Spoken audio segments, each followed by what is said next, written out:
air fry your favorite foods and get the crunch without the calories. You can also bake, toast, broil, roast, convection bake, and keep foods warm, all inside your 7-in-1 toaster oven.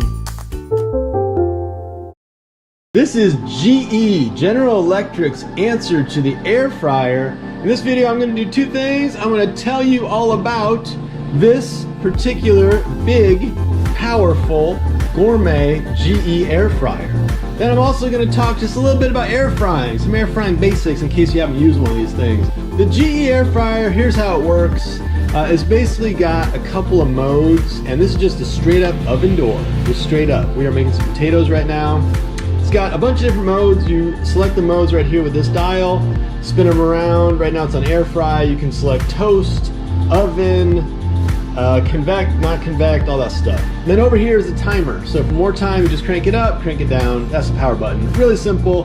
This air fryer does come with two different styles though. You can get like a deluxe digital readout kind of thing without these knobs, but we kept it simple. We just got the knobs. The air fryer itself, and these are just about done right now.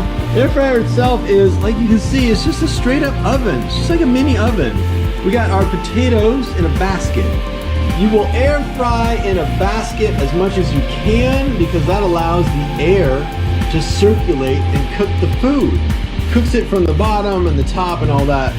You don't want to overload your basket though. You don't want to put too much stuff in there. I might have overdone this just a little bit.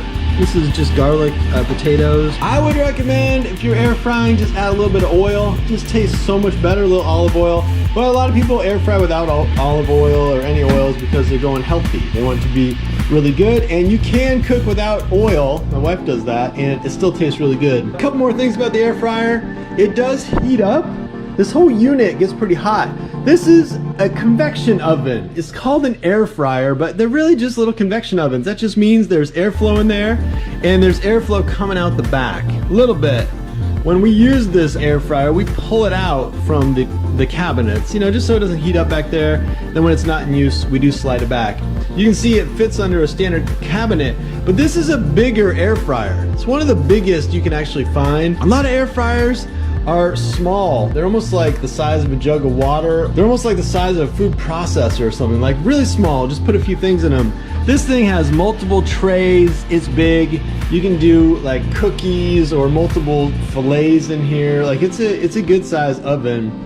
It does come with a tray, but if you air fry on the tray, you're not gonna get the bottom. You know, the whole point of air frying, if you got it set on convection on air fry, is to get that air blowing in from the bottom.